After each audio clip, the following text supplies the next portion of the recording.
বোধহয় প্রথম সন্তান ছিলাম যে কিনা তার মায়ের মৃত্যুর খবর শুনে এক ফোঁটাও কাঁদেনি, বরং অদ্ভুত এক বিশ্রী অনুভূতি থেকে নিজেকে মুক্ত ভেবেছিল। সেদিন ছিল শনিবার। সকাল থেকে আকাশে মেঘ না থাকলেও 11টার পর থেকে প্রচণ্ড বৃষ্টি হচ্ছিল। বাসা থেকে কলেজের উদ্দেশ্যে বের হওয়ার পর আমার মা যখন আমাকে পেছন থেকে ডাক দিয়েছিল নিশি বলে, আমি উত্তর না দিয়ে বের হয়ে গেছিলাম। ওঠাই ছিল তার মুখ থেকে শোনা শেষ কথা। আমার মেজাজটা এতটাই খারাপ হয়ে গেছিল যে আমি মোবাইলটা রেখে এসেছিলাম বাসায়। ক্লাসে গিয়ে সব থেকে পেছনের বেঞ্চে বসে বৃষ্টি দেখছিলাম। ক্লাসে কারোর সাথে মিশতে পারতাম না, এমনিতে আমার কোনো বন্ধু ছিল না। তবে একটা ছেলে ছিল অয়ন নামের, যে কিনা আমার সাথে কথা বলার খুব চেষ্টা করতো, কিন্তু সবসময় আমার ভুরু কুঁচকে থাকা দেখে সাহস পেত না কথা বলার। আমি এক দৃষ্টিতে বাইরে তাকিয়ে বৃষ্টি দেখছি। ঠিক সে সময় আমার কলেজের পিয়ন মামা এসে আমাকে জোরে ডাক দিয়ে বলল, নিশি, তোমার ছোট মামা এসেছে তোমাকে নিতে, তোমাকে এক্ষুনি বাসায় যেতে হবে। কথাটা শুনে আমি প্রচণ্ড অবাক হলাম, কারণ কেউ আমাকে নিতে আসেনি, তার মানে বাসায় কোনো কঠিন সমস্যা হয়েছে। আমি সাথে সাথে ব্যাগ হাতে নিয়ে উঠে গেলাম। অয়ন আমাকে পেছন থেকে ডেকে বলল, নিশি, কোনো সমস্যা হলে আমাদের জানিও। আমি ওর কথা তোয়াক্কা না করে বের হতে লাগলাম। সামনের বেঞ্চে বসে থাকা সবাই আমার দিকে হাঁ করে তাকিয়েছিল।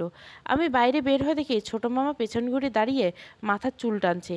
এই লোকটার সাথে ভালোভাবে কথা না বললেও সে আমাকে খুব ভালোবাসে। হুট করে বৃষ্টি আস্তে আস্তে হাওয়া শুরু করছে। আমি মামার কাছে যেতে সে চমকে আমার দিকে ঘুরে তাকিয়ে বলল, তুই এমন দিনে ফোনটা সাথে আনলে না কেন নিশি? ছোট মামার এমন কথা শুনে যতটা না অবাক হয়েছি, তার থেকে বেশি অবাক হয়েছি তার চোখ মুখ ভেজা দেখে। কিন্তু কোনো প্রশ্ন করলাম না। মামার বাইকের পিছনে বসতে মামা এক টান দিয়ে বাড়ির সামনে নিয়ে গেল বাইক। এমন অস্বাভাবিক আচরণ আমাকে ভাবাতে লাগলো। বাসার সামনে আসতে দেখি মানুষের ভিড়। এই ভিড়টা দেখে আমার মনের ভেতরে কেমন জানি ভয় লাগতে শুরু করলো। সবাই কেমন জানি দুঃখী ভাব নিয়ে আমাদের দিকে তাকাচ্ছে। অজানা ভয়ে আমার গা ছমছম করছে। বাড়ির এক কোণে রাখা অ্যাম্বুলেন্সের দিকে আমার চোখ পড়তে বুকের ভেতরটা মোচড় দিয়ে উঠল। হুট করে ছোট মামা আমার হাত ধরে বসলো শক্ত করে। মামার হাত ধরার সাথে সাথে আমি তীব্র দুর্বলতা অনুভব করলাম। গেটের কাছে যেতে না যেতেই বাসার ভেতর থেকে জোরে জোরে কান্নার আওয়াজ আমার কানে এলো। আমি মনের অজান্তে দাঁড়িয়ে পড়লাম সেখানে। মামা আরও শক্ত করে আমার হাত ধরল। কার কী হয়েছে সেই কথা একবারও মাথায় না আসে আমার চোখের সামনে আমার বাবার পুরো শরীর সাদা কাপড় দিয়ে ঢাকা ছবি দেখে উঠল। আমি ধপ করে বসে পড়লাম ওখানেই।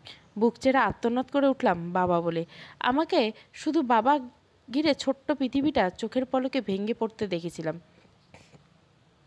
শরীরের সমস্ত শক্তি দিয়ে চিৎকার করে কাঁদতে লাগলাম। আমার মামা আমাকে তার বুকে ভেতরে নিল। আমার চিৎকার শুনে ঘরের ভেতরে কে জানি গেটের বাইরে ছুটে এলো কাঁদতে কাঁদতে। আমি অনবরত কাঁদছি, কেউ দেখতে পাচ্ছি না। আমি শুধু বাবা বাবা বলে কাঁদছি। আমার কান্নার আওয়াজটা যেন চারিপাশটাকে ভারী করে তুলছে। আমাকে ঘিরে সবাই কাঁদছে, কিন্তু আমি কাউকে ছুঁতে পারছি না। আমার দম বন্ধ হয়ে আসছে, চোখ বন্ধ হয়ে যাচ্ছে। এই সময় আবছা করে দেখতে পেলাম আমার বাবা ঘর থেকে ছুটে আসছে। আমি জোর করে চোখ মেলে তাকে দেখতে পেলাম মামার কোলে ঢলে পড়লাম। আমার চোখ বন্ধ হয়ে গেল। নিশি, চোখ খোল মা, নিশি চোখ খোল। এমন আবছাটাকে আমি চোখ মেলে দেখি, আর মামার কোলের উপর আমার পাটা মেলানো, আর মাথাটা বাবার কোলে। আমি অবিশ্বাস্য চোখে বাবার মুখে হাত দিয়ে দেখি সত্যি সত্যি বাবা আমার দিকে ঝুঁকে আমাকে মামা বলে ডাকছে। আমি এক লাফ দিয়ে খুশিতে বাবাকে জড়িয়ে ধরে কাঁদতে লাগলাম পাগলের মতো। বাবা, ও বাবা, তুমি ঠিক আছো? ঠিক আছো? এটা শুনে বাবা খুব কাঁদছে। বাপ বেটি মিলে দুজনে মিলে খুব করে কাঁদছি। আমার পৃথিবী ঠিক আছে, এই খুশিতে আমি যেন আগের থেকে আরও বেশি কাঁদছি। হঠাৎ করে ছোট মামা আমার বাবাকে কাছে থেকে ছাড়িয়ে নিল। তারপর অনেকটা টান দিয়ে আমাকে ডাইনিং রুমে নিয়ে গেল। আমার সামনে কাফনের কাপড় পরা ঢাকা একটা লাশ, ঘরের কোনায় কোনায় আরেকজন কাঁদছে। আমি কিছুই বুঝতে পারছি না। আমার ছোট মামা আমার কানের কাছে ফিসফিস করে উঠল, তোমার মা আত্মহত্যা করেছে। আমি তড়িৎ গতিতে মামার দিকে তাকালাম অবিশ্বাসের দৃষ্টিতে। মনের ভেতরে খুব ঝটকা পেলাম, তবু আমি স্থির হয়ে আছি। মামার চোখে মুখে পানি। কেউ একজন কাফনের মুখে কাপড়টা খুললো আর কান্না জড়িত কণ্ঠে বলল, শেষবারের মতো তোমার মাকে দেখে নাও। আমি কেমন জানি পাথরের মতো হয়ে গেলাম। আমার কোনো কষ্টই হচ্ছে না। আমি এক মাথায় এগিয়ে তাকে এক নজর দেখে নিলাম। একেবারে সাদা মানুষটার পুরো শরীর নীল হয়ে আছে। একটু তাকিয়ে চোখ ফিরে নেওয়ায় আমি অনেকক্ষণ পাথরের মূর্তির মতো দাঁড়িয়ে থাকলাম নিথর দেহটার সামনে। ক্লাস 7-এ পড়ে প্রায় 5 বছর পরে এখন আমি আমার মায়ের মুখটাকে ভালো করে দেখলাম, তাও নাকি শেষবারের মতো। আমার কষ্ট হচ্ছে না, কিন্তু মনে হলো বিশাল সাইজের পাথর এনে কেউ আমার বুকের উপর চেপে দিয়েছে। আমার নিঃশ্বাস চলছে না, তবুও আমি বোঝা টানছি জোর করে। আমি আস্তে আস্তে অনেকটা চোরের মতো লুকিয়ে আমার ঘরে চলে আসলাম। আমার পেছন পেছন কে জানি আসলো। আমি না দেখেই দরজা দিলাম। ছিটকিনি লাগিয়ে দরজা ঘেঁষে ধপ করে বসে পড়লাম। চোখের সামনে ভেসে আসতে লাগলো 5 বছর আগের সবার অগোচরে ঘটা সেই ভয়ঙ্কর ঘটনা। সেটা সাক্ষী ছিলাম আমি, আমার মা আর একজন, যে ঘটনার ছোবলে আজকে আমার এই অবস্থা। ক্লাস 7-এর ফাইনাল পরীক্ষার পরে আমি তখন মায়ের সাথে নানু বাড়ি বেড়াতে গেছিলাম। আমি সবার খুব আদরের ছিলাম। আমার কারণে আমার 3 মামা বাড়ি ছাদে পিকনিক করার ব্যবস্থা হয়েছিল। আমরা সবাই মিলে ছাদে পিকনিক করেছিলাম, কিন্তু আমার মা আসছিল না উপরে। শরীর খারাপের কথা বলে নিচেই ছিল, উপরে আসছিল না। মায়ের শরীর খারাপ বলে আমরাও জোর করিনি। পিকনিকের মাঝে আমার বাবা হঠাৎ করে ফোন দিল। ভিডিও কল দিয়ে দেখতে চাইলো তার আদরের মেয়েটা কী করছে মামাদের সাথে। আমি খুশিতে লাফিয়ে লাফিয়ে বাবাকে দেখাচ্ছিলাম। বাবা আমাকে বলছিল মায়ের কাছে ফোন নিয়ে যেতে, কিন্তু বাবার সাথে কথা বলতে বলতে নিচে নেমে গেলাম মাকে ফোন দিয়ে আসার জন্য। নিচে নেমে মায়ের ঘরে মাকে পেলাম না। ঘুরঘুর করতে এঘর ওঘর খুঁজতে লাগলাম, কিন্তু কোথাও নেই। বাবাকে বললাম মাকে খুঁজে তারপর তোমাকে কল দিব। এটা বলার পর মাকে খুঁজতে খুঁজতে নানুর বাসার একেবারে কোণার ঘরে উকি দিলাম। দেখি সেই ঘরের দরজা দেওয়া। তখন আমার মনে হলো মা ওখানেই ঘরে আছে। আমি দরজার কড়া নাড়তে নাড়তে মামা বলে আমার ডাকের মধ্যে শুনতে পেলাম ভেতরে ফিসফিস করে কথা হচ্ছে। নিচে তো শুধু আমারই মা ছিল, ভেতরে আসলে কে, কার সাথেই বা কথা হচ্ছে। আমার কেমন জানি মনে হলো। আমি আরও জোরে জোরে মাকে ডাকতে লাগলাম আর দরজা ধাক্কা দিতে লাগলাম। কয়েক মুহূর্ত যাওয়ার পরে আমাকে চমক দিয়ে আমার মা দরজা খুলে বের হলো। আমাকে বিরক্তির সাথে জিজ্ঞাসা করলো, কী হয়েছে, এত চেঁচাচ্ছিস কেন? আমি হাঁ করে মাকে দেখলাম। মায়ের চোখে মুখে পানি, চোখ দুটো টুকটুক লাল, বোধহয় খুব কেঁদেছে। মায়ের এই অবস্থা দেখে আমার মনের ভিতর উথাল পাতাল হতে থাকলো। আমি ভয় পাওয়া গলায় উঠে মাকে জিজ্ঞেস করলাম, মা, মা তুমি কাঁদছো কেন? কী হয়েছে তোমার? মা আমার কথার কোনো উত্তর না দিয়ে কেমন জানি ক্ষিপ্ত চেহারা করে আমাকে বলে উঠলো, আমার কিছু হয়নি, যা এখান থেকে, আর উপরে গিয়ে কাউকে বলবি না আমি এই ঘরে। এই প্রথম আমার মা এমন ব্যবহার করলো। আমার খুব কান্না আসছিল। আমি হুট করে মাকে কিছু না বলে শরীরের সমস্ত শক্তি দিয়ে দরজা খুলতে গেলাম। আমার মা হয়তো ভাবেনি আমি এমনটা করব। অনেকটা অপ্রস্তুত হয়ে দরজা যাই খুলে দেখি ভেতরে একটা লোক বিছানার উপর শুয়ে আছে। লোকটার দিকে চোখ পড়তে কেমন জানি ভয় পেয়ে উঠলো, হুড়মুড় করে উঠে বসলো। আমি লোকটাকে এর আগেবার কয়েকবার দেখেছি, কিন্তু এই মুহূর্তে মনে পড়ছে না। আমি অবিশ্বাসের চোখ নিয়ে মায়ের দিকে তাকালাম। মা আমার দিকে হাঁ করে তাকিয়ে আছে। আমি চিৎকার করে কেঁদে উঠলাম, লোকটাকে, লোকটাকে। মা সাথে সাথে আমার মুখ হাত চেপে ধরলো আর লোকটাকে কাপা গলায় বলল, তুমি এক্ষুনি বেরিয়ে যাও শাহিন। এই কথা বলতে ঘরের পেছনে থাকা সাইডের দরজা দিয়ে লোকটা চোরের মতো পালিয়ে গেল।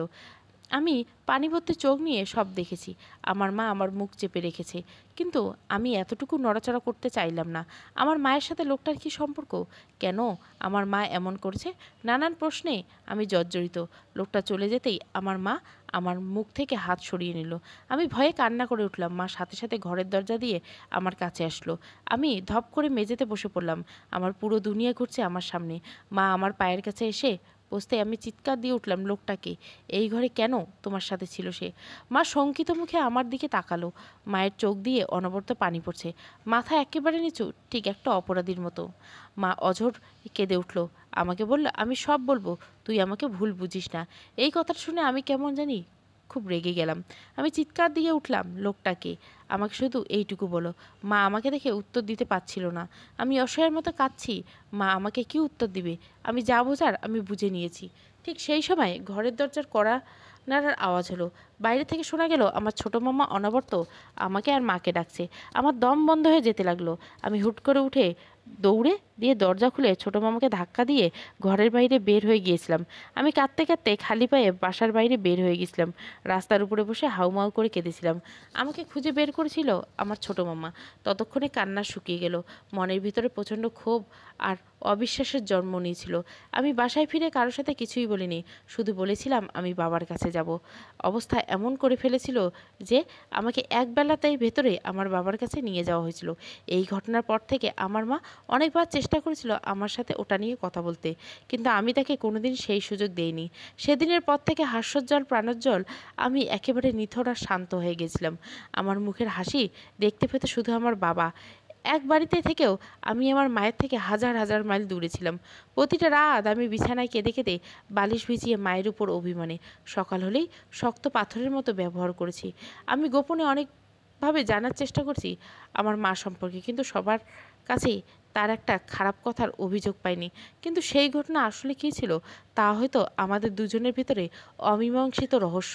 দরজায় কড়া নাড়ল, বুকটা কেঁপে উঠল। বাবা উপাস থেকে কান্না জড়িত কণ্ঠে বলে উঠল, নিশি, তোমার মাকে নিয়ে যাচ্ছি, দেখবে না? আমি উত্তর দিলাম না। বাবা দাঁড়িয়ে থেকে চলে গেল। আমার বুকটা ভীষণ ভারী হয়ে আসছে। মায়ের চেহারা ভাসছে চোখে, পানি জমছে। চোখ দুটো দুহাত ধরে চেপে হাউমাউ করে কেঁদে উঠলাম।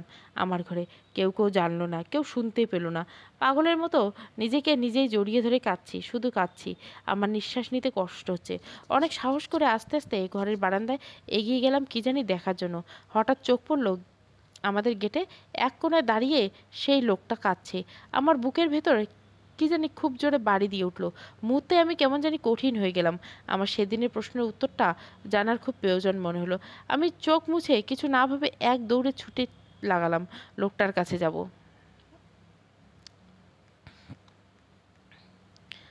আমি ঘর খুলে বের হতেই দেখি পুরো ঘর প্রায় জনমানব শূন্য। বুঝতে আর বাকি রইল না, মায়ের লাশ নিয়ে বের হয়ে গেছে সবাই। বুকের ভেতরে কেমন জানি মোচড় দিয়ে উঠল। মনের অজান্তে কয়েক মুহূর্তের জন্য দাঁড়িয়ে থাকলাম। মায়ের চেহারা চোখের সামনে ভেসে উঠতে লোকটার কথা মনে পড়ে গেল। সাথে সাথে শরীর ঝাড়া মেরে উঠে আমি তাড়াহুড়ো করে হাঁটা শুরু করলাম। গেট পর্যন্ত যেতেই আমাকে পেছন থেকে কে জানি টেনে নিল। কোনো রকম ঝুল ঠেকিয়ে আমি ঘুরে দাঁড়িয়ে পড়লাম। কিছু বুঝে ওঠার আগে আমার নানু আমাকে জড়িয়ে ধরে কান্না শুরু করে দিয়ে বলতে লাগলো, তুই বের হয়েছিস নানা ভাই, তুই ভেঙে পড়িস না, আমরা সবাই আছি তোর সাথে। আমি নানুর বুকে ভেতর স্থির হয়ে দাঁড়িয়ে থাকলাম ঠিকই, কিন্তু আমার মনের ভিতরে প্রচণ্ড অস্থিরতা কাজ করেছে লোকটাকে নিয়ে। কিছু সময় চুপচাপ থাকার পর আমি নানুর কাছ থেকে বের হয়ে চেষ্টা করলাম। নানু না বুঝে আমাকে আরও শক্ত করে জড়িয়ে ধরলো। এর ভেতরে হঠাৎ করে কে জানি নানুকে ডেকে বলল কান্না স্বরে কণ্ঠে, খালা আম্মা। নানু আমাকে সাথে সাথে তার বুক থেকে সরিয়ে নিল। আমি ডাক দেওয়া মানুষটাকে দেখার জন্য ঘুরে তাকাতেই আমার বুকের ভিতরে কি জানি সজোরে বাড়ি দিল। আমার চোখ জোড়াও বিস্ময়ে বড় বড় হয়ে উঠল। এই তো সেই লোক। আমি এই লোকটার চেহারা খুব ভালোভাবে চিনি। এতদিন হয়েছে তবুও আমি মানুষটার চেহারা ভুলতে পারিনি। সেদিনের মতো পুরোটাই স্পষ্ট। লোকটা হতবাক দৃষ্টিতে তাকিয়ে আছে আমার দিকে। তার চোখ দুটো খুব লাল এবং প্রচণ্ড ফোলা, সাথে তার মুখে কিসের জানি শঙ্কা। যাকে এতদিন খুব গোপনে একবার দেখেছিলাম, তাকে আজকের মতো দিনে প্রকাশ্যে দেখে আমি খানিকটা আগে ছুটে বের হয়ে মানুষটা একেবারে রোবটের মতো শক্ত হয়ে দাঁড়িয়ে থাকলো। আমার নানু হঠাৎ করে তার কাছে ছুটে গেল, গিয়ে লোকটার হাত ধরে ফেললো আর ডুকরে কেঁদে উঠে বলল, শাহিন রে, দেখ না কি থেকে কি হয়ে গেল রে। লোকটা আমার দিক থেকে চোখ সরিয়ে নানুর হাত জোড়া ধরে নিয়ে কান্না শুরু করে দিল। আমি অবিশ্বাস্য চোখে তাকিয়ে আছি। ইস, কি কান্না! কত বড় ধোঁকাবাজ, নির্লজ্জ! কেমন জানি ঘৃণা করে উঠল আমার মনে। সব কিছু ভাসছে আমার চোখের সামনে। মনের ভেতরে এতদিনে পুষে রাখা প্রচণ্ড ক্ষোভ আর প্রশ্নগুলো আমার ভেতরটাকে বিষিয়ে তুলছে। নানু আর লোকটার কান্নার মাঝে নানু হুট করে কান্না থামিয়ে দিয়ে আমাকে হাত দিয়ে কাছে ডাকলো। আমি অনিচ্ছা সত্ত্বেও এগিয়ে গেলাম। লোকটাকে সামনে যেতেই আমার নানু লোকটাকে বলল, এই দেখ শিশির, শাহিন, এটা নিশির একমাত্র মেয়ে। আমি দম না নিয়ে আমার দিকে না তাকিয়ে লোকটাকে দেখিয়ে বলল, এটা তোমার শাহিন মামা, তোমার মায়ের ফুফুতো ভাই, বিদেশ থেকে, তাই তুমি ওনাকে চেনো না। বলে নানু আবার কান্না করে দিল। আমি হতভম্ব হয়ে তাকালাম লোকটার দিকে। একটা প্রশ্নের উত্তর পেলাম। আশা করছি সব প্রশ্নের উত্তর আমার জানা হবে এবার। আমি ওনার দিকে ফ্যালফ্যাল করে তাকালাম। লোকটার সাথে সাথে এগিয়ে এসে আমাকে চমকে দিয়ে আমার মাথায় হাত দিল আর বলল, তোমাকে অনেক ছোটবেলা দেখেছি, তুমি অনেক বড় হয়ে গিয়েছো মামুনি। লোকটার স্পর্শ পেয়ে আমার শরীর শিউরে উঠল। ঘৃণায় দাঁতে দাঁত চেপে সহ্য করলাম সে অসহ্য। তারপর মনের অজান্তে ছিটকে গেলাম লোকটার হাত থেকে। তারপর লোকটা বুঝতে পারলো আমার কাছ থেকে সরে গেল। আমি নানুর পাশে মাথা নিচ করে দাঁড়িয়ে থাকলাম আর অপেক্ষা করতে লাগলাম লোকটাকে একা পাবো। বেশ কিছুক্ষণ কেটে যাওয়ার পর আমি নানুকে বলে উঠলাম, আমার খুব খারাপ লাগতেছে নানু, একটু পানি আনবে আমার জন্য। নানু আলতো কণ্ঠে সায় দিয়ে পানি আনতে গেল। সাথে সাথে আমি লোকটার কাছে এগিয়ে গেলাম। লোকটা বুঝতে পারলো, কিন্তু একটুও নড়ল না তার জায়গায় থেকে। আমি অপ্রস্তুতভাবে কড়া গলায় বললাম, আপনার সাথে আমার কিছু কথা আছে। আমি সেদিনের কিছুই ভুলিনি, আর আমার এতদিনের জমে থাকা প্রশ্নের উত্তর আমি চাই। আপনি এক্ষুনি দিবেন, নাকি আমি অন্যভাবে শোনা লাগবে আমার? লোকটা আমার প্রশ্নের উত্তর না দিয়ে কেমন জানি দৃঢ়তাভাবে তাকালো। নিজের চোখের পানিগুলো মুছে হালকা চেহারায় আমাকে বলল, তুমি অনেক বড় হয়ে গেছো নিশি। আমি পাত্তাহীনভাবে উত্তর দিলাম, সেটা আজ থেকে 5 বছর আগের কথা। লোকটা কয়েক মুহূর্ত থমকে থেকে প্রশ্ন করলো, তুমি আমাদেরকে অনেক ঘৃণা করো তাই না? আমি সাবলীলভাবে উত্তর দিলাম, আপনি আমার কেউ না, যে আমার সব ছিল, আমি শুধু তাকেই ঘৃণা করি। লোকটা হতবাক চোখে আমার দিকে তাকিয়ে থেকে একটা ভারী নিঃশ্বাস ছাড়লো আর বলল, আগামীকাল আমার বাসায় এসো, আমি ওখানে তোমার সব প্রশ্নের উত্তর দিব।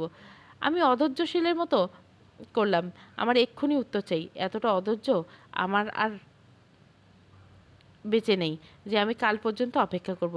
লোকটা খুব দৃঢ়ভাবে বলল, আমি জানি তোমার ধারণ ক্ষমতা থেকে বেশি ধৈর্য আছে। আমি লোকটার মুখের দিকে তাকিয়ে অবাক হলাম।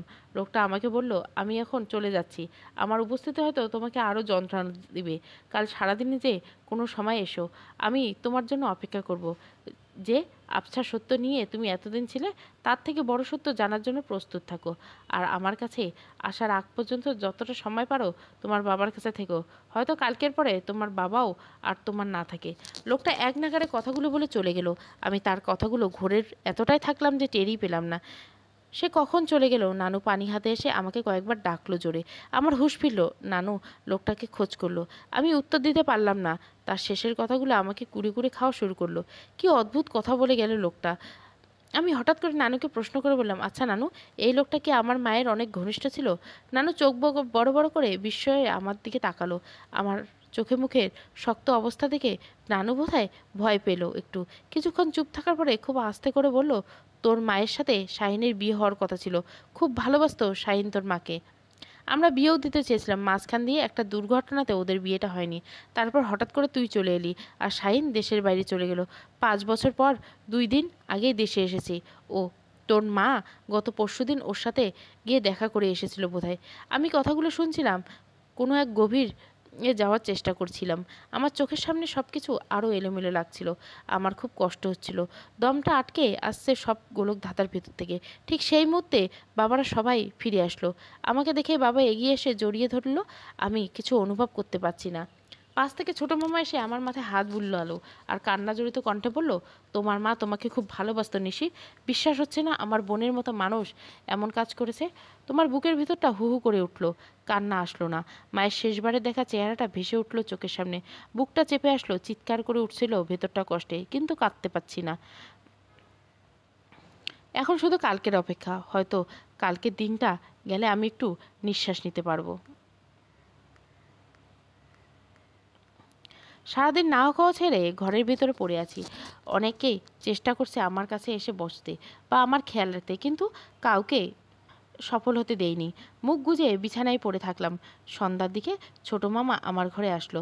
আমি মাথা উঁচু করে তাকিয়ে দেখে আবার শুয়ে পড়লাম। মামা আমার মাথার কাছে এসে বলল, কিছুক্ষণ চুপ থেকে খুব নরম গলায় বলল, এমন করো কেন তুমি নিশি? আমি চোখের পলক ফেলে বললাম, কেমন করি আমি? মামা একটা নিঃশ্বাস ফেলে উত্তর দিল, তুমি আসলেও যেরকম না সেরকম হওয়ার জোর চেষ্টায় যে তুমি নিজেকে শাস্তি দাও, সেটা কেন করো? মামার কথাগুলো আমার বুকের ভেতরে গিয়ে বিঁধল, উতাল পাতাল শুরু করলো। ধরা পড়ে গেলে যেরকম অস্থিরতা কাজ করে ঠিক সেরকম লাগছিল।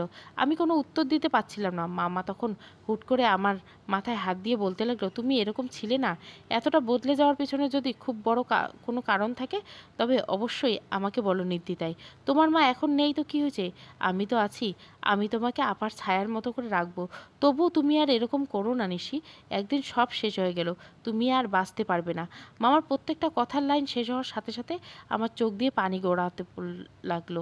মনের ভেতর থেকে আমি যতটা দুর্বল ঠিক ততটা কষ্টের পানি ঝরতে লাগলো। অপহৃত মুখ গুজে ছিল বালিশে, মামার দিকে তাকায়নি, কিন্তু ছোট মামা হয়তো ঠিক বুঝতে পেরেছিল। তাই হয়তো আমার কষ্টগুলো প্রকাশ হতে দিচ্ছিল। আমি আস্তে আস্তে আগের মতো হয়ে যাই, ভেতরের সব খারাপটুকু বের করে দিই। এমন সময় দরজায় কড়া নাড়ার শব্দ শোনা গেল। না তাকে শুনতে পেলাম আমার বাবা ধীর পায়ে এসে আমার ছোট মামার পাশে দাঁড়িয়ে প্রশ্ন করলো, মামা ভাগিনীতে মিলে খুব কান্নাকাটি হচ্ছে বুঝি? আমি চমকে উঠলাম। তার মানে আমার কারণে আমার ছোট মামাও কাঁদছে? আমি মুখটা ঢেকে রেখে চোখ মুছে ফেললাম। আমার ছোট মামা হুট করে আমার মাথা থেকে হাত সরিয়ে পালিয়ে যাওয়ার মতন করে চলে গেল। আমি বুঝতে পারলাম মামা কষ্টটা বেড়ে গিয়েছে ঠিক আমারই মতো। আমি উঠে বসলাম। বাবা এসে আমার পাশে বসলো। আমি আস্তে আস্তে গিয়ে বাবার ঘাড়ে মাথা দিলাম। বাবা অনেকক্ষণ চুপ থাকার পরে আমাকে সোজা করে বসালো তার সামনে। খেয়াল করে দেখলাম আমার বাবার মুখটা কালো হয়ে আছে, বিশ্রী রকমের কষ্টের ছাপ। কিসের জানি আমাকে বলল, তোমার মা তোমাকে অনেক ভালোবাসতো নিশি, শুধু ভালোবাসাটা দেখে যেতে পারেনি। আমি হতবাক দৃষ্টিতে চোখ বড় বড় করে বাবার দিকে তাকালাম। এই প্রথম আমার বাবা মাকে নিয়ে কোনো কথা বলেছে, তাও আমার সাথে, তাও আবার আমাকে ভালোবাসার কথা নিয়ে। বাবার মুখে প্রথম এরকম কথা শোনার জন্য আমি পুরো অপ্রস্তুত ছিলাম। প্রচণ্ড অসহায়তাভাবে বাবার দিকে তাকালাম। বাবার চোখ ভর্তি পানি, বাবার ঠোঁট কাঁপছে অনবরত। মনে হচ্ছে বাবা কি জানি বলতে চাইছে আমাকে, কিন্তু কিছুতেই বলতে পারছে না। হুড়মুড় করে উঠে বিছানা থেকে বিড়বিড় করতে করতে চলে গেলাম। আমার ভেতরটা এলোমেলো লাগছে। উঠে গিয়ে ঘরের দরজা দিয়ে এলাম। লাইট বন্ধ করে মেঝের উপর শুয়ে পড়লাম। এমন হচ্ছে কেন আমার সাথে? পুরো ঘটনাটা, পুরো জীবনটা যে আমার আধারে থেকে গেল। এর ভেতরে হঠাৎ করে সেই লোকটার কথাগুলো মনে পড়তে লাগলো। খুব ভয়ঙ্কর কষ্ট হচ্ছে আমার। নিজের ভেতরে নিজেই হাঁপসে গেছি। না, আমি আর এভাবে পারছি না। সকাল হতে না হতেই আমি আগে লোকটার সাথে দেখা করব, আড়ালে সব প্রশ্নের উত্তর নিয়ে আসবো। সারাটা রাত মেঝের উপর ছটপট করে কাটালাম। একটা সেকেন্ডের জন্য আমার চোখের পলক এক হলো না। কি জানি কত সময় হয়েছে। হঠাৎ দূর থেকে ফজরের আজান শুনতে পেলাম। সাথে সাথে হুড়মুড় করে উঠে পড়লাম মেঝ থেকে। তারপর দরজা খুলে বের হলাম। বাইরে তখনও অন্ধকার। ফ্রেশ হয়ে কোনো রকম নানুর কাছে গেলাম। নানু জেগেছিল। এত ভোরে আমাকে দেখে নানু চমকে গেল। জিজ্ঞাসা করলো, এত সকালে কেন নানা ভাই? খারাপ লাগছে বুঝি? কিছু লাগবে তোর? আমি স্বাভাবিকভাবে উত্তর দিলাম, আর একটু কৌশল খাটিয়ে নানুর কাছ থেকে ওই লোকটার বাসার ঠিকানা নিলাম। তারপর নিজের ঘরে কিছুক্ষণ অপেক্ষা করে আর একটু সকাল হতে কাউকে না বলে বাসা থেকে বের হয়ে গেলাম। যদিও একটু ভয় করছিল, কিন্তু আমাকে ভয় পেলে চলবে না। বাসে করে রওনা দিয়ে প্রায় 40 মিনিট পরে পৌঁছালাম কাঙ্ক্ষিত জায়গায়। ঠিকানা অনুসারে গিয়ে দেখি একটা সাদা রঙের বিরাট একটা বাড়ি। বাইরে থেকে খুব চাকচম্য আমার কেমন জানি লাগলো। গেটের কাছে যেতে দারোয়ান আমাকে জিজ্ঞাসা করলো, আপনি কি নিশি মামুনি? আমি চমকে গেলাম। তোতলাতে তোতলাতে উত্তর দিলাম, হ্যাঁ, কেন?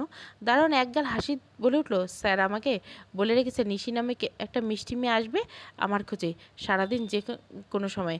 তুমি সাথে সাথে ওকে ঢুকতে দিবে, দেরি করাবে না। আমি আগের থেকেও বেশি অবাক হলাম। বিশাল গেট খুলে দিতে আমি আস্তে আস্তে ঢুকে পড়লাম। বাসার দরজায় কড়া নাড়তে সেই লোকটা দরজা খুলে গেল। আমি চমকে উঠলাম। লোকটা আমাকে দেখে সহজ একটা হাসি দিয়ে ঘরে ঢুকতে বলল। আমি তার পিছু পিছু ঢুকে গেলাম। এক নজর বুলাতে দেখলাম বাসাটা অনেক সুন্দর। আমি আর বেশি তাকালাম না। তড়িঘড়ি করে ওনাকে বললাম, আমার হাতে বেশি সময় নেই, আমি সত্যিটা শুনতে আর একটু অপেক্ষা করতে চাই না। লোকটা মৃদু হেসে বলল, আমি তোমাকে অবশ্যই বলবো, কিন্তু মাত্রই তো এলে, তাও প্রথমবার, একটু সময় নাও, আমি তোমার জন্য কিছু ব্যবস্থা করি। ওনার কথা বলার সময়টাতে আমি সিঁড়ি দেওয়ালটাতে তাকাতে দেখে দেওয়ালে আমার মায়ের বড় একটা ছবি টাঙানো। সাথে সাথে আমার মনের ভেতরে পুরনো ক্ষোভ জমা হলো। আমি মনের অজান্তে প্রচণ্ড জোরে চিৎকার করে উঠলাম, আমি বলছি আপনাকে আমার সময় নেই, আপনি আর কত খেলা করবেন আমার জীবনের সত্য নিয়ে? লোকটার সাথে সাথে হতবাক দৃষ্টিতে তাকালো। বোধহয় চোখের পানি জমানো ওনার। কয়েক মুহূর্তে এককভাবে আমার দিকে তাকিয়ে খুব বড় একটা নিঃশ্বাস নিলেন। তারপর পেছন ঘুরে বলা শুরু করলেন, আমি কে তুমি অবশ্যই জানো নিশি। আমি আমার বাবা মায়ের একমাত্র সন্তান। মায়ের নাকি বিয়ের পর থেকে ক্যান্সার ছিল। বাবা হুট করে তাকে ছেড়ে চলে গিয়েছিল, আর 3 বছর পর মা মারা যায়। আমি মানসিকভাবে পুরো বিধ্বস্ত হয়েছিলাম। হয়তো পরিবারের সবাই ছিল, কিন্তু আমার একার শত যন্ত্রণার ভেতরে তোমার মাই ছিল আমার এটুকু শান্তি। তোমার মায়ের সাথে আমার সম্পর্ক ছিল অনেক ছোটবেলা থেকে। আমি প্রচণ্ড ভালোবাসতাম তোমার মাকে। সে আমাকে আমার থেকেও বেশি ভালোবাসতো। আমার খুব যাওয়া আসা হতো তোমার নানু বাড়িতে। একটা মায়ের মমতা যেন অনেকটা সেভাবে সে আমাকে আগলে রাখতো। আমাদের বিয়ের কথা বলতো তোমার নানু ইন্টার পরীক্ষার দিনে। একদিন তোমার মা আমাকে বিয়ে করতে বলে হঠাৎ করে। তখন আমি মাত্র অনার্স সেকেন্ড ইয়ারেই পড়ি। তোমার মায়ের পাগলামি আমার আর তোমার নানা ভাইয়ের হাতে ধরা পড়ে যায়। সে আমাদের সম্পর্কে কিছু জানতো না। তুমি বোধহয় শুনেছো, তোমার নানা ভাই প্রচণ্ড একরোখা মানুষ ছিলেন। তিনি কোনোভাবে এটা মেনে নিতে পারছিলেন না। খুব অশান্তি শুরু হয় তখন। আমার পক্ষে বলার কেউ ছিল না। জেদের বসে তোমার নানাভাই হুট করে তোমার মায়ের বিয়ে ঠিক করে দেয় তোমার বাবার সাথে। অনেক মারধর করে ওকে বিয়ে দেয়। আমার অগোচরে সব হচ্ছিল। ওর বিয়ের পরের দিন আমাকে জানানো হয়, যাকে একমাত্র প্রয়োজনে আমার জীবনে, সে অন্যের ঘরে চলে গেছে। কষ্টের ক্ষোভে আমার জীবনে আলো নিভিয়ে দিতে চেয়েছিলাম। 7 দিন আমি কোনো আলো দেখতে পারিনি। পাগলের মতো এই বিরাট বাড়িতে একা একা পুড়ে মরছি। কেউ কিছুই জানতো না, কেউ আমাকে দেখেনি, শুধুমাত্র আমাকে দেখাশোনা করা খালা ছাড়া। আমি অনেক চেষ্টা করেছিলাম তোমার মায়ের সাথে কথা বলতে, কিন্তু কোনোভাবে পারিনি। তারপর হুট করে 8 দিনের মাথায় আমার এই বাড়ির গেট পার করে তোমার মা আমার বাড়িতে চলে আসে, একটা কাপড়ে ভেতর ছোট্ট তোমাকে ওর বুকের সাথে জড়িয়ে নিয়ে। শেষ কথাটা শোনার পরে আমার ভেতরে অজানা কিসের ভয় যেন প্রচণ্ড চেপে ধরে ধাক্কা দিল। লোকটা তার কথা বলা থামিয়ে দিয়ে জোরে জোরে নিঃশ্বাস নিতে লাগলো। আমি সেই শব্দ শুনতে পাচ্ছিলাম। বোধহয় তার খুব কষ্ট হচ্ছিল, কিন্তু লোকটা একবারও পেছনে তাকালো না। আমি তাহলে কে? দুনিয়ার সব থেকে কঠিন প্রশ্নটা মনে আসলো। আমার মনে হলো পায়ের নিচ থেকে মাটি সরে গেল। লোকটাকে ফিরতি প্রশ্ন করার আগে সে অনেকটা লম্বা শ্বাস টেনে নিয়ে বলা শুরু করলো, হঠাৎ করে তোমার মায়ের দেখা ওই জরাজীর্ণ মুখটা আমাকে যতটা না কষ্ট দিচ্ছিল, তার থেকে বেশি অস্থির হচ্ছিলাম তোমার মায়ের কোলে তোমাকে দেখে। আমি এক ছুটে গিয়ে গেলাম তোমার মায়ের কাছে। তোমার মার সাথে সাথে আমাকে জড়িয়ে ধরে হাউমাউ করে কেঁদে উঠছিল। আমি বুঝতে পারছিলাম না কিছুই। আমার চোখ জোড়া আর সকল মনোযোগ ছোট্ট তোমার উপরে ছিল। বাচ্চাটা কার, এই প্রশ্ন আমাকে যেন খেয়ে ফেলছিল। কিন্তু তোমার মায়ের কান্না দেখে আমি জিজ্ঞাসা করার সাহস পাইনি। হঠাৎ করে তুমি কেঁদে উঠলে। তখন তোমার মা আমার থেকে সরে গিয়ে কেমন জানি স্থির হয়ে তোমাকে থামাতে লাগলো। আমি অবাকে বিস্ময়ে তাকিয়ে থাকলাম। তুমি থেমে যাওয়ার পর তোমাকে সোফায় একপাশে শুইয়ে দিয়ে আমার কাছে এলো তোমার মা। ততক্ষণে আমি বিস্ময় কৌতূহলে একাকার হয়ে পাথর হয়ে দাঁড়িয়ে আছি। আমার দিকে তাকিয়ে করুণ অসহায় দৃষ্টিতে তাকিয়ে বলল, আমার সব শেষ হয়ে গেছে শাহিন। আমার পুরো জীবন নষ্ট হয়ে গেছে বোধহয়। একজন জোর করে আমাকে অন্যের ঘরে পাঠিয়ে দিয়েছিল, আরেকজন জোর করে তার সন্তান আমার করে দিল। বলেই তোমার মা লুটিয়ে পড়ল মেঝেতে। আমি সব শুনতে পাচ্ছি, কিন্তু কিছুই বলতে পারছি না। পুরো দেহ যেন অসাড় হয়ে গেছিল। আমি শুধু হাঁ করে তাকিয়েছিলাম, শুধু চোখ দিয়ে অঝরে পানি ঝরছিল। আস্তে আস্তে সব ঘটনা বলল সে আমার কাছে। ওই সময়টা কিভাবে কেটেছিল সেটা শুধু আমরা দুজনে জানতাম। দুজনে পুরো দুনিয়া ভেঙে গিয়েছিল আগের সেই যন্ত্রণা থেকে। অনেক কঠিন সময় ছিল সেই সময়টা। সেদিন শেষবারের স্বীকৃতি দিয়েছিল চেয়েছিল তোমার মা আমার কাছে। সে বলেছিল সব ছেড়ে চলে আসবে সে আমার কাছে, ওভাবে জীবনযাপন করতে পারবে না। তোমার নানা ভাইয়ের উপর জমে থাকা পাহাড় সমান অভিমান, কষ্টে, ক্ষোভ, সে তার বাবার বাড়িতেও ফিরে যেতে চায়নি। আমি তোমার মাকে পাগলের মতো করে চাইতাম। তাকে ফেরানোর সাধ্য আমার ছিল না। আমি তাকে নতুন করে গ্রহণ করতে চাইলাম। আমি বললাম তার সাথে দেখা করে গিয়ে তোমাকে তোমার বাবার কাছে রেখে আসব। তারপর আমরা দুজনে সবার থেকে আলাদা হয়ে নতুন করে ভাঙা পৃথিবী জোড়া লাগবো। তখন তোমার মা ছোট্ট তোমার দিকে কিছুক্ষণ অজানা মায়ের দৃষ্টিতে তাকিয়ে আমার কাছে অবুঝ আবদার করে বসলো। আমি যেন তোমাকে সহজেই ওকে মেনে নিই। আমি আঁতকে উঠে প্রশ্ন করলাম, বাচ্চাটাকে কেন মেনে নিব আমি? তখনও আমার দিকে না তাকিয়ে দৃঢ়ভাবে বলেছিল, আমি যদি বাচ্চাটাকে রেখে আমার স্বামীর ঘর ছেড়ে দেই, তবে ও বোধহয় কোনোদিন মায়ের আদর পাবে না, আর আমার বাচ্চা নয়। কিন্তু আমিও তো একদিন মা হব। বাবার কারণে আমার মতো বড় মানুষের কপাল পুড়ে আমি সহ্য করতে পারছি না। আর ও তো নিষ্পাপ বাচ্চা, ও কেন বিনা অপরাধে শাস্তি নিয়ে মরবে? আমি এতক্ষণ দাঁড়িয়ে নীরবে, কিন্তু লোকটার এই কান্নাগুলো আমার বুকে চিরে কান্না বের করে আনলো। আমি চিৎকার করে কেঁদে উঠলাম। লোকটা তার বেসামাল অবস্থা নিয়ে আমার কাছে এসে দাঁড়ালো। কাঁদতে কাঁদতে বলল, আমি সেদিন শুধু কথাগুলো শুনছিলাম, কিন্তু আমার যেটা করার ছিল সেটা আমি করতে পারিনি। তোমার মা যে কতটা মহৎ হৃদয়ের পরিচয় দিয়েছিল আমি হতভাগা সেদিন টের পাইনি। আমি না বুঝে শর্ত দিয়েছিলাম বাচ্চাটাকে আমি আপন করতে পারবো না। তোমার মা বিশ্বাস করতে পারেনি আমার সিদ্ধান্ত। ওর বিশ্বাস ছিল আমি একমাত্র যার কাছে আসলে ওর সব ঠিক হয়ে যাবে। কিন্তু আমি সেদিন স্বার্থপরের মতো শুধু নিজেরটাই দেখেছিলাম, কারণ তোমার মতো অত বিশাল মন আমার ছিল না। আমার উপর অভিমান আর ভরসার ভাঙা দায় নিয়ে ও একটা উত্তর না দিয়ে তোমাকে কোলে নিয়ে যেখান থেকে আসছিল ঠিক সেখানেই ফিরে গিয়েছিল। আমিও কেমন জানি সেদিন ঠেকাইনি ওকে। ওর আবদার আমার কাছে নিছক বোকামি আর অবুঝ ছাড়া আর কিছুই ছিল না। আর আবারও ও আমাকে ছেড়ে চলে যাওয়ার অভিমান আমাকে কেমন জানি পাথর করে দিয়েছিল। অজানা সব কারণে আমি তারপর থেকে তোমার মায়ের খোঁজ নেইনি। তোমার মা ও আমার সাথে কখনো যোগাযোগ করেনি। আমি আমার অশান্তিগুলোকে সহ্য করতে না পেরে মুখ লুকিয়ে বিদেশে পাড়ি দিয়েছিলাম, সবার সাথে যোগাযোগের বাইরে। তোমার মায়ের সেদিন পরিস্থিতি বুঝতে আমার 7 বছর সময় লেগেছিল, কিন্তু ততদিনে অনেক দেরি হয়ে গেছে। আমার বোঝার সাথে সাথেই খোঁজ নিয়ে জানতে পারলাম তোমাকে নিয়ে তোমার বাবার সংসার করে যাচ্ছে, তোমাকে নিজের সন্তানের মতো সব জায়গাতে মর্যাদা দিয়েছে, এমনকি তোমাকে নাকি ওর নিজের নামটাও দিয়েছে তোমার ডাক নাম করে। প্রতিটা সত্য জানার পর তোমার মায়ের প্রতি অন্ধ শ্রদ্ধাবোধ আর সম্মান জেগে উঠল আকাশ সমান। তখন থেকে পাগলের মতো অনেক চেষ্টা করছে ওর সাথে যোগাযোগ করার, কিন্তু ওর ভিতরে পুষে রাখা অভিমান কষ্টগুলোর কারণে আমার সাথে কথা বলতে রাজি হয়নি। অবশেষে আমি দেশে গিয়ে একটা বার তোমার মায়ের কাছে ক্ষমা চাইতে ব্যাকুল হয়ে গেলাম। দেশে আসলাম ঠিকই, কিন্তু ওর সাথে দেখা করতে পারিনি। এরপর দুবার দেশে এসেছি, কিন্তু দেখা করতে পারিনি। শেষ চেষ্টা ভেবে সেইবার তোমার নানুর বাড়িতে তোমাদের অনেক দিনের জন্য বেড়াতে যাওয়ার কথা শুনে আমি ইমার্জেন্সিভাবে দেশে আসছিলাম। সবার আড়ালে লুকিয়ে ওর কাছে ক্ষমা চাইতে বিভোর ছিলাম। সেদিন আমি কাঁদছিলাম তোমার মায়ের মতো, আর ও আমার মতো চুপ ছিল। একসময় আমি প্রচণ্ড বুকে ব্যথা শুরু হয়ে যায়, আমি পড়ে নিতে গেছিলাম। আমার অবস্থা খারাপ দেখে বিছানার উপর আমাকে শুইয়ে দেয়, তারপর ওখান থেকে চলে যেতে বলল তোমার মা। আমি অসহায়ের মতো শেষ দিনের কথা বুঝতে পারছিলাম। তোমার মা কত ভয়ঙ্কর কষ্টের মোকাবিলা করেছিল একা একা।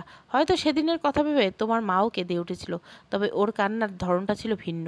ঠিক ওই সময় তুমি নিজ থেকে আমাদের একসাথে দেখেছিলে। জানি না তুমি আমাদেরকে ভুল বুঝেছিলে কিনা, বা তোমার সামনে মিথ্যের কোনো মুখোশ ছিল কিনা, তবে এই মুখোশের আড়ালে সত্য আসলে এগুলো নিশি, পৃথিবীর মতন কঠিন সত্য। লোকটাকে কথা বলা থামিয়ে আমার প্রশ্নের উত্তরগুলি আমি সত্য জানব আমি কোনোদিন ভাবতে পারিনি। আমি এখনও জানি না আমি কার সন্তান, তবে এটুকু জেনেছি আমি আমার মায়ের সন্তান নই। অথচ সে আমাকে বুকে জড়িয়ে এত কিছু করেছে, অথচ আমি কিছুই জানতে পারিনি কখনো। এত মহৎ কেউ আবার হতে পারে নাকি? তাও কি না আমার জন্য যে সব পেরেছে। যতটা সম্মান আমি তার জন্য অনুভব করার কথা, তার চেয়ে অনেক গুণ অসহায়ত্ব আমার নিজের উপর কাজ করেছিল। আমি এই মানুষটার থেকে দূরে সরেছিলাম। আসলে আমার থেকে দুর্ভাগ্য আর কেউ হতে পারে না। আমার আফসোস, আমার কান্নার যে কোনো শেষ নেই এবার। মায়ের চেহারা আমার আত্মাটা যেন কেড়ে নিতে চাইল। সব কথাগুলো আমার সামনে ঘুরপাক খাচ্ছে। গত 5 বছর দূরত্ব আমাকে মাটিতে সাথে পিষে দিয়েছিল। আমি শরীরের সমস্ত শক্তি দিয়ে মা বলে চিৎকার করে মেঝেতে গড়িয়ে পড়লাম কষ্টে। আমি শুধু কাঁদছি, শুধু কাঁদছি, কাঁদছি পাগলের মতো। লোকটা সাথে সাথে কাঁদছে। আস্তে আস্তে লোকটা আমাকে বলে উঠল, তুমি কেঁদো না নিশি। তোমার মা তোমাকে এসব কখনো জানতে দিতে চায়নি। তোমার বাবা কেন তোমার থেকে লুকেছেন সেই কারণটা আমি জানি না। আমি শুধু এটুকু জানি তোমার বাবার জীবনে একটা গোপন কথা আছে তোমাকে নিয়ে। যদি পারো তুমি তোমার বাবার কাছ থেকে জেনে নাও। ওটা জানার সাধ্য আমার হয়নি। বাবার কথা মনেই হতেই পারে। আমি কেমন জানি শক্ত হয়ে গেলাম। আমার পরিচয়টা এভাবে অস্তিত্বহীন করে রেখেছে কেন? আমার বাবার কাছে অনেক প্রশ্ন আছে। আমি চোখ মুছে হুড়মুড় করে উঠে পড়লাম। লোকটা উঠে দাঁড়ালো। উনি কিছু বুঝে ওঠার আগে আমি ওনাকে ভাঙা গলায় বললাম, আপনাকে সত্যগুলো বলার জন্য ধন্যবাদ। আমি আপনাকে অনেক ঘৃণা করেছি এতদিন, কিন্তু আমার আর কোনো অভিযোগ নেই আপনার উপর। আপনি ভালো থাকবেন। হয়তো কোনো দিন আপনার সাথে আমার আর দেখা নাও হতে পারে। লোকটা অবাক দৃষ্টিতে আমার দিকে তাকালো। আমি কেন জানি ওনার দিকে তাকাতে পারছিলাম না। উনি কিছুক্ষণ বললেন, কয়েক মুহূর্ত চুপ থেকে উনি একটু সংকোচ বোধ করে আমাকে বললেন, নিশি, আমি তোমার কাছে একটা আবদার করতে চাই, যদি সম্ভব হয় তুমি না করো না। আমি চমকে গেলাম একটু। মনে মনে ভাবলাম, লোকটার সাথে আমার শেষ দেখা। ছোট্ট মানুষে বড় মানুষের কথাটা শুনি। আমি উত্তর নিলাম ঘাড় ঘুরিয়ে। উনি আমাকে পুরোটা চমকে দিয়ে ছুটে এসে আমার কপালে চুমু খেলেন। আমি বিস্ময়ে আটকে গেলাম ওনার চাহনিতে। উনি চোখের পানি ঝরঝর করে ছেড়ে দিলেন। আমার খুব ইচ্ছে ছিল তোমাকে ছুঁয়ে আশীর্বাদ দেওয়া। খুব ইচ্ছে ছিল যার জন্য আমার ভালোবাসার মানুষ মহান হয়েছিল তাকে একটাবার ছুঁয়ে দেখার। তুমি ভালো থেকো।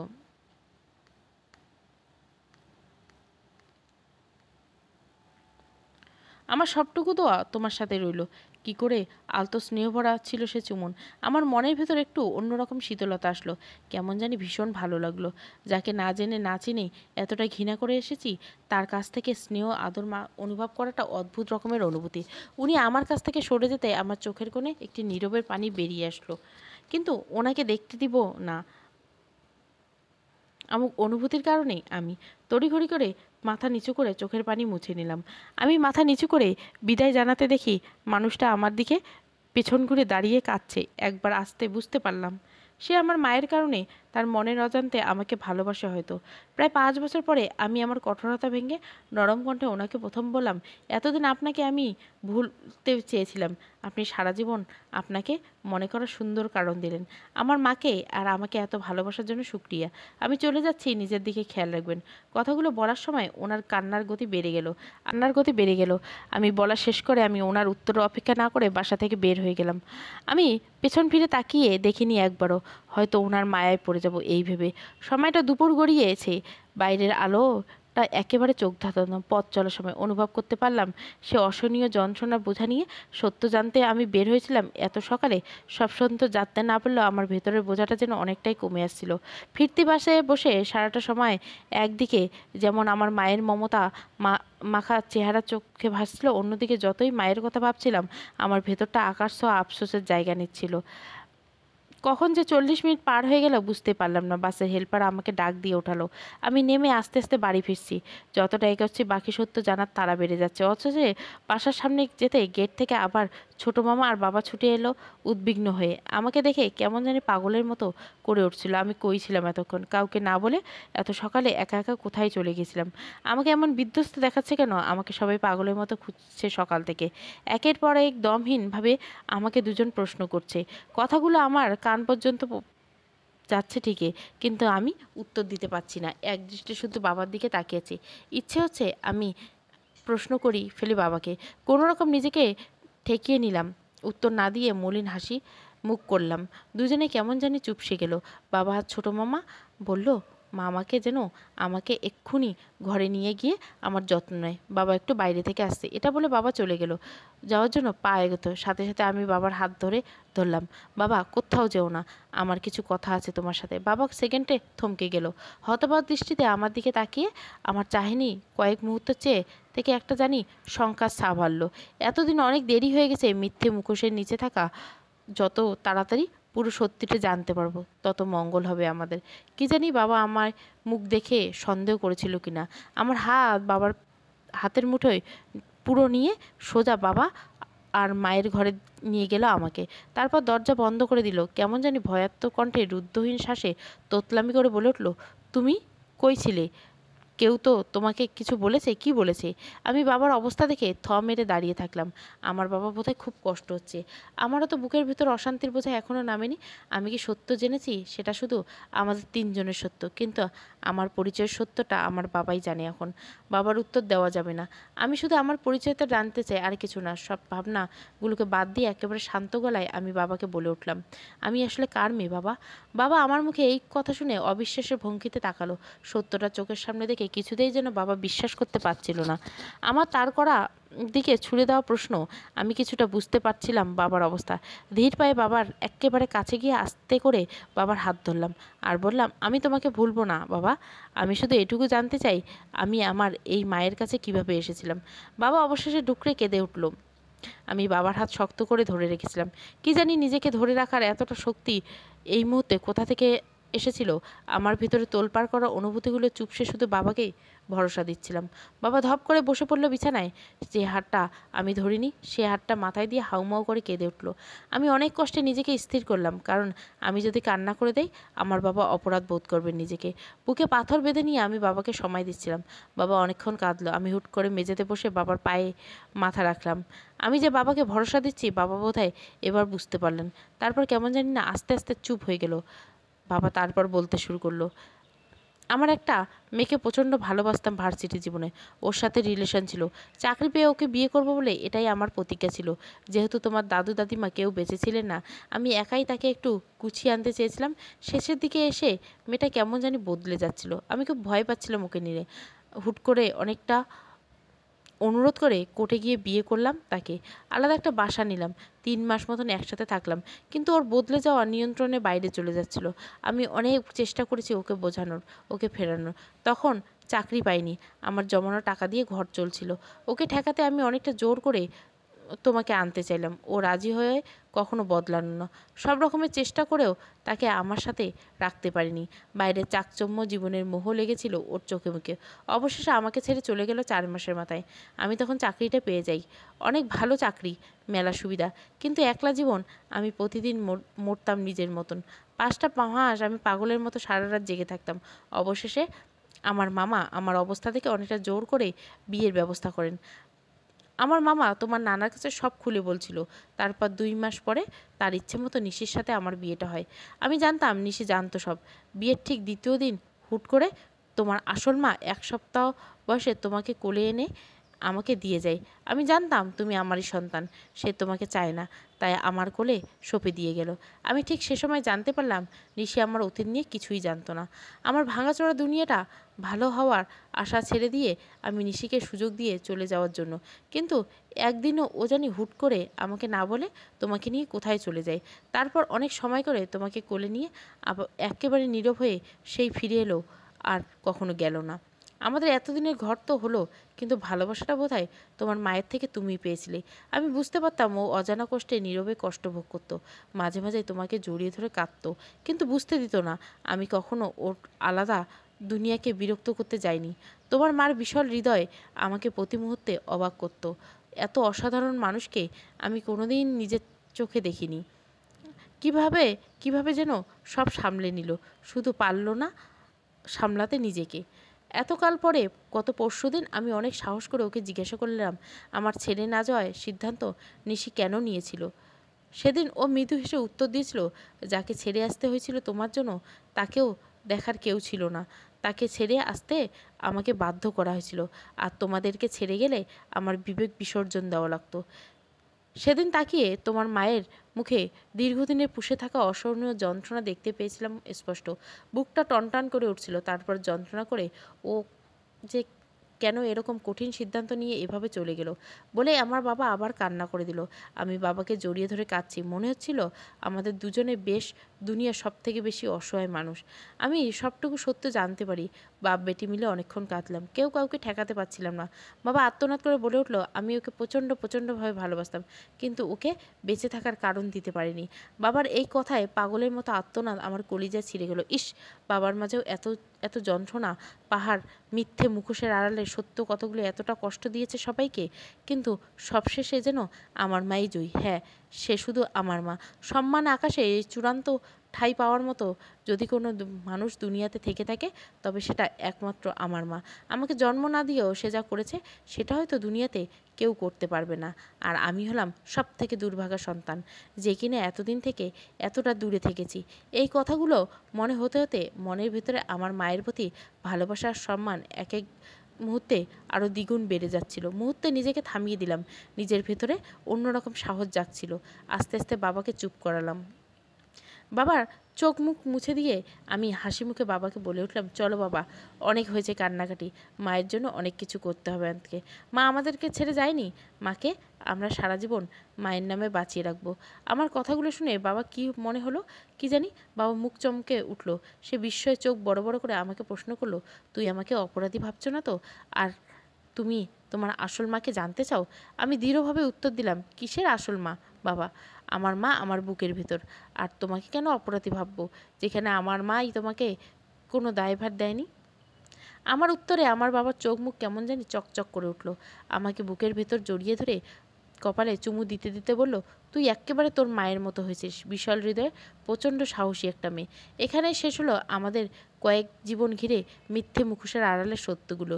যেখানে চিরসত্যের জয়ী, সর্বোচ্চ সম্মান নিয়ে জয়ী হয়েছিল আমার নিশিমা, আর আমরা কয়েকজন তার সম্মান বজায় রাখতে অঙ্গীকার নিয়ে দিন পালন করেই যাচ্ছি। যেখানে প্রতি মুহূর্তে কাজে সম্মানে মাথা নত হয়ে যায় মায়ের নামে। এর পরের গল্পগুলো অজানা থাক, বেঁচে থাকুক শুধু এইটুকু সত্য।